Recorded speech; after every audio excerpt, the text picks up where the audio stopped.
Hi hello friends, welcome back to my YouTube channel. ನೋಡಿ, railway recruitment ಬೋರ್ಡಿಂದ ಏನೊಂದು RRB group D ಏನು ನೇಮಕಾತಿ ಮಾಡಿದ್ರು, ಈ ಹುದ್ದೆಗೆ ಸಂಬಂಧಪಟ್ಟಂಗೆ ಒಂದು ಅರ್ಜಿ ಸಲ್ಲಿಸುವ ಕೊನೆಯ ದಿನಾಂಕವನ್ನು ವಿಸ್ತರಣೆ ಮಾಡಿದ್ದಾರೆ. ಯಾವ ದಿನಾಂಕದವರೆಗೆ ಒಂದು ಡೇಟ್ನ ಎಕ್ಸ್ಟೆಂಡ್ ಮಾಡಿದ್ದಾರೆ ಅಂತ ಈ ಒಂದು ವಿಡಿಯೋದಲ್ಲಿ ಸಂಪೂರ್ಣವಾಗಿ ತಿಳ್ಕೊಳ್ಳೋಣ.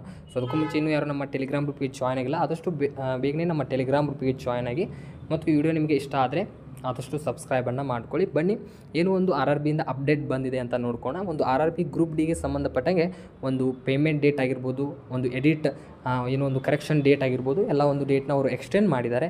ಯಾವ ದಿನಾಂಕದವರೆಗೆ ಒಂದು ಅರ್ಜಿ ಸಲ್ಲಿಸಲು ಕೊನೆಯ ದಿನಾಂಕವನ್ನು ವಿಸ್ತರಣೆ ಮಾಡಿದ್ದಾರೆ ಅಂತ ನೋಡ್ಕೊಳ್ಳೋಣ. ನೋಡಿ, RRBಯಿಂದ ಈ ಒಂದು ನೋಟಿಸ್ನ ಅವರು ರಿಲೀಸನ್ನು ಮಾಡಿದ್ದಾರೆ. ನೀವು ಇಲ್ಲಿ ನೋಡ್ಕೊಳ್ಬೋದು, ಈ ರೀತಿಯಾಗಿರುತ್ತೆ.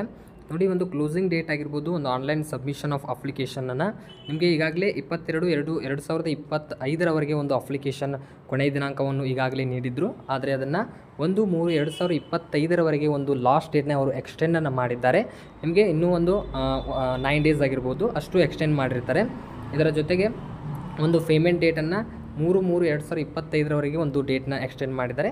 ಮತ್ತು ಕರೆಕ್ಷನ್ ಡೇಟ್ನ 6/3/2025 13/3/2025 ಒಂದು ಕರೆಕ್ಷನ್ ಡೇಟ್ನ ಅವರು ಈ ರೀತಿಯಾಗಿ ಅನೌನ್ಸ್ ಮಾಡಿದ್ದಾರೆ. ಇನ್ನು ಯಾರ್ಯಾರು RRB ಗ್ರೂಪ್ ಡಿಗೆ ಹುದ್ದೆಗೆ ಅರ್ಜಿಯನ್ನು ಸಲ್ಲಿಸಿಲ್ಲ, ಪ್ರತಿಯೊಬ್ಬರು ಅರ್ಜಿಯನ್ನು ಸಲ್ಲಿಸ್ಕೊಳ್ಳಿ. ಈ ರೀತಿಯಾಗಿ ಒಂದು ಲಾಸ್ಟ್ ಡೇಟ್ನ ಅವರು ಎಕ್ಸ್ಟೆಂಡನ್ನು ಮಾಡಿದ್ದಾರೆ.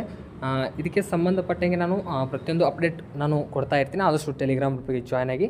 ನೋಡಿ, ಈ ರೀತಿಯಾಗಿ ಒಂದು ರೈಲ್ವೇಸ್ಗೆ ಹುದ್ದೆಗೆ ಸಂಬಂಧಪಟ್ಟಂಗೆ ಈ ರೀತಿಯಾಗಿ ಅಪ್ಡೇಟ್ ಬಂದಿದೆ. ಇದ್ರ ಬಗ್ಗೆ ಮಾಹಿತಿ ಕೊಟ್ಟಿದ್ದೀನಿ. ಏನಾದರೂ ಡೌಟ್ಸ್ ಇದ್ದರೆ ಆದಷ್ಟು ಕಮೆಂಟ್ ಸೆಕ್ಷನಲ್ಲಿ ಕಮೆಂಟ್ ಮಾಡಿ ಅಂತ ಹೇಳ್ತಾ ಮುಂದಿನ ಒಂದು ರಿಲೀಸ್ ಸಿಗೋಣ. ಅಲ್ಲಿವರೆಗೂ ನಮಸ್ಕಾರಗಳು.